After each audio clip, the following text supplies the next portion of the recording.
Hey everybody, so today we're going to talk about something that I don't feel is getting enough airtime in the spiritual communities. As you can see from the title, we're going to be talking about archangels. Just some background on me: I've been an awakened medium this entire life, and some of my earliest memories and my clearest memories around age 3 are interacting with Jesus and Mary and angels, and in fact archangels as well. And when I started exploring and opening up to my spiritual gift more, the archangels were really a huge part of that awakening and in some of my first channelings and healings. And that relationship is one that opens up to a lot of people first, as they start to open up to the truth of who they are and the fact that they are gifted and can see and hear and channel various energies. There's certainly nothing wrong with it, but in recent years I have felt my connection with the archangels waning a bit and my guides steering me in different directions.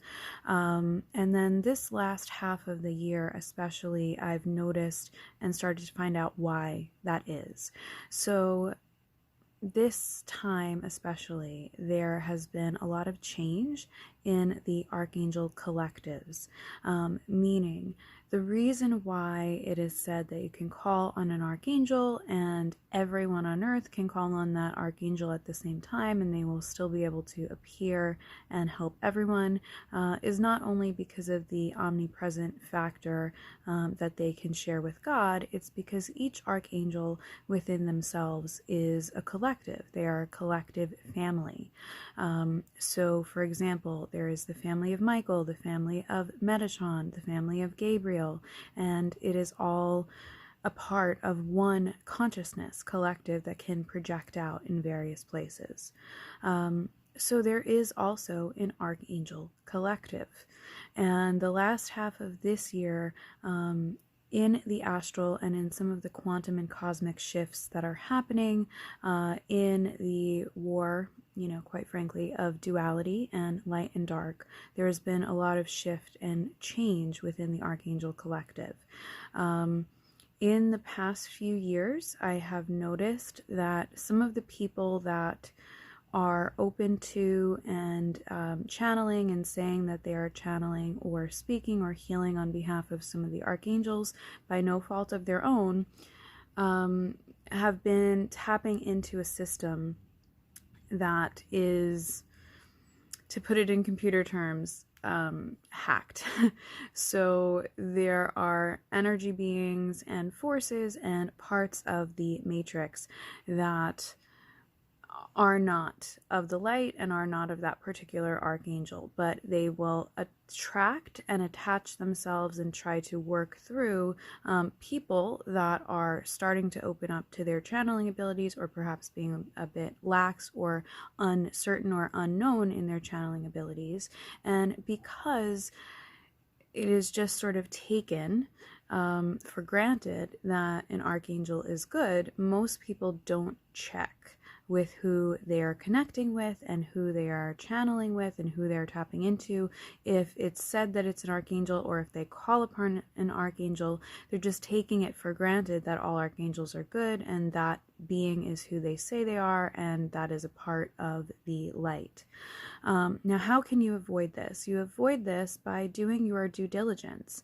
Most of us can equate this now to the fact that we get a bunch of robocalls, right, on our cell phones, and sometimes they say they are your bank or they're your car insurance warranty person, and you can just start talking to them and give them your information and take information from them if you want, but most of us know that's a very dangerous process and you need to check first. And if they are who they say they are, there should be a way for you to verify that and tap back into that with the correct information and everyone being safe.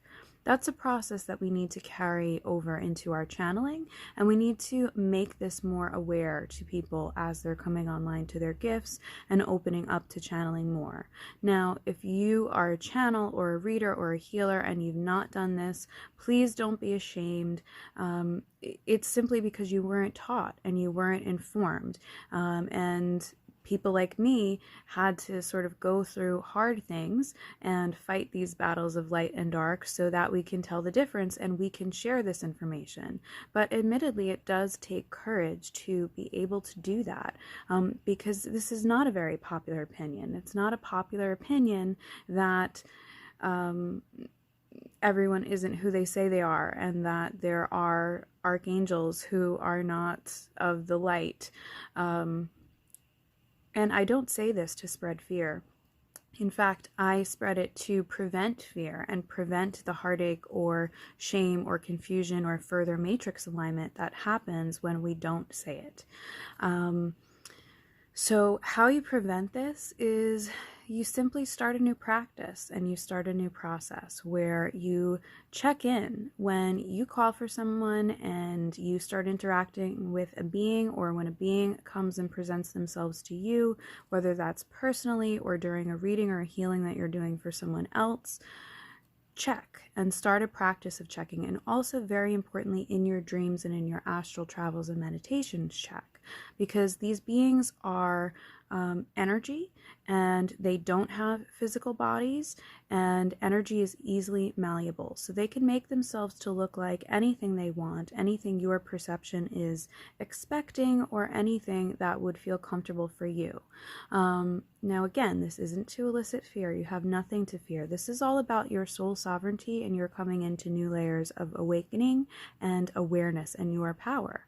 So a true being of the light that is working for and of and with the light will be doing so outside of our space-time continuum. They will not have the limitations of time, and patience will be available to them. So you don't ever have to be afraid that if you take this time to check, that you will lose connection or that they won't wait, because true beings of the light always, always will. So what you want to do is you want to ask this being or this group of beings that you're dealing with 3 times who they are and if they are of the light. And they need to answer you the same every time. Now, I admit to you in this practice, because I've been through so many battles, battling against false light, sometimes on our end, we can be unsure of one of the answers. And so we can kind of project not getting the answer clear enough. So in those cases, what you want to do is simply ask another set of 3 times. Don't exhaust yourself. Don't worry. If they're of the light, they'll have patience. They will answer the same with the same tone, the same energy every single time. And if you're getting yourself caught in a cycle where you're over analyzing and not quite sure to take in a correct or clarified answer, they will understand and they will come back when it's a better time for you. It's the same kind of thing if you're a tarot or oracle card reader, as you know that you will do to ask for a clarification card. And you want to remember that these beings of true light will have the patience to hang in there with you and want to honor your soul sovereignty in checking and in giving permission to work with them and work only with the light. The reason why this is also important is because the Archangel collectives have been tapped, like I was saying, this last half of the year especially. So if you're ever getting an answer that's no, or I told you I'm Archangel so-and-so, that's not who they say they are. If you're getting an answer, if you're asking a yes or no question and you're not getting a yes or no answer, you're getting a skewed answer, kind of like how an attorney would answer a question with an answer that doesn't quite fit with what you asked. That's not who they say they are, and it's time to move on, and it's time to use your soul sovereignty to say, no thank you, I don't want to work with you, and send them off with the light. By standing in your light and in your power. Now, I know for some of you, you only work with the archangels, and so it can be scary in these times to send them away because you don't know who else you're going to work with. I want to encourage you that you do have guides other than the archangels. You do have guides and deity and star family and higher selves and so many multitudes of layers of energies other than the archangels that will be there to stand with you. And if you're going through this process and if you're drawn here, it is most likely so that you learn to stop giving your power away and stop, even if you're only working with the true archangels of the light. This process will often happen so that you also learn to stop heavily relying on those beings and start to work with your own light and your own connection just with source in your own right, or with other energies of the light as well. Because of course we never want to only have one thing in our toolkit or one energy or person or being to call on. We want to have an array. So that in any situation, we know that we can handle it. We know that we are supported and protected and loved. That's especially important right now because, as I was saying, there's a lot of shifting happening in the Archangel collectives and in the Archangel matrices. Those have been easily hacked. Some of them are a bigger part of the picture with the War of Light and Dark. And I don't want to say too much because I don't want to give you too big of a download here, and explore your own guidance on this. But the reason why so many people have been tapped by archangels is because, sort of like a radio tuner frequency, it's easier for people to hear that in the beginning stages of their gifts. And even as their gifts grow, they can make themselves just comfortable with that one lower frequency level. And the other realms of angels are coming in to help us at this time, enforce and be supportive.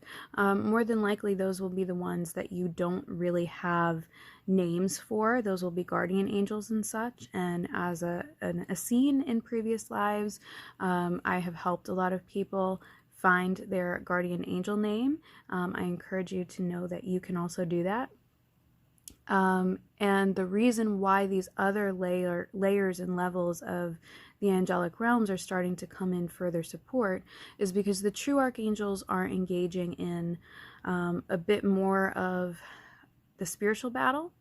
And there are ones and matrices of angels and archangels that have needed to be shut down because they were tapped and they were used for nefarious or misconstruing purposes. And many people on earth who have channeled for the archangels aren't just, excuse me, throat chakra stuff. And I don't edit these chat and channel videos. So obviously a clearing there that needed to happen. The reason why many people are in contact with the archangels, especially throughout the past few years, is because it's easiest to get people to tune into that frequency and, again, not check that they are the true source of light. You may have noticed that with some of the readers and people that you formerly resonated with. Now they may be spreading the same messages from the same sources or beings or angels or archangels, and they simply don't resonate with you as much anymore because your soul is telling you that their source just simply hasn't been double checked and isn't of pure light. It's of a sort of party line of where sometimes they're receiving the messages of light, sometimes they're receiving the messages of confusion. And that's why we have to take it very seriously, you know, what we do and what we present and put out there. And also, if you're a fellow reader and channeler and healer, don't be afraid when you get a message. I know that, you know, we often feel this obligation to present it and present it right away. But I encourage you not to be afraid to sit with it for a bit first, because it's the same thing kind of that you want to do when you start interacting with a being and check who they are.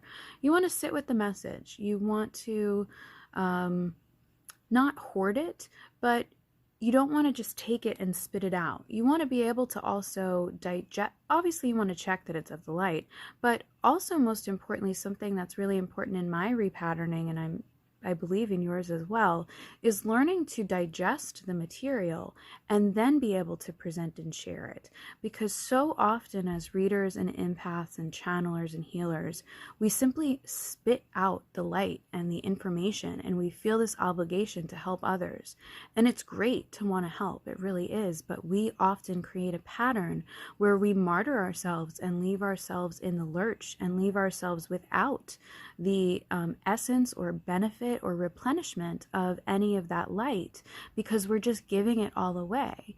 And I want to encourage you that true beings of the light don't want to see you without, and they don't want to see you lacking and hurting because you give all the healing away. But it is up to you to see and learn and remember that you have that pattern. And we can set boundaries with our spiritual guides, angels, archangels, even God and deity, by taking stock of our power and saying, I really love that you're gifting me this message, but I'm hungry right now, or I'm tired right now, or I need to be able to provide for myself, and or have you provide for me and pay my bills and have the proper energy to share this message with. And also, we want to digest the messages, because when someone is coming to us as a student or a client, we want to be able to answer their questions as well, right? If we haven't digested it and we've just spit it back out at them, it will be very difficult for us to explain and help people start to resonate with the gravity of that message, because we haven't felt it important enough to digest it either. And it's not that we intentionally don't find it important and intend to disrespect the message. It's more that we have forgotten that we have the right to do that. So I encourage you that you have the right to do that. I know this has been a little bit rambly. Whenever that happens, it's mostly because these videos are part of my public service. They go out to a wide range of people. They are timeless. And so there are little bits and pieces of this message that are going to resonate with different people at different times. So obviously, take what resonates and leave the rest. I encourage you, please also discuss respectfully in the comments. If you have questions about this, I will do my best to answer those as well. And please share this with somebody else, because I don't want to see any more of this false light narrative, or this people and readers and beings of light, of us, of good intention, being tapped or drained of our power, or lessened of our power, or confused in the issues anymore. So let's start holding ourselves and each other accountable respectfully, by getting into some better practices, so that we are sure that in these shifting times of transition, there's enough confusion around. We don't need to be spreading anymore. Again, no shame if you've been part of that issue. We don't know better till we do better, and I really hope this message has helped enlighten you on some things today, and at the very least had some things to go and sit with your own guides and guidance about and see what comes through to you. If you'd like to work with me personally, you can DM or message or email me about that. My links will be in the description or in my bio.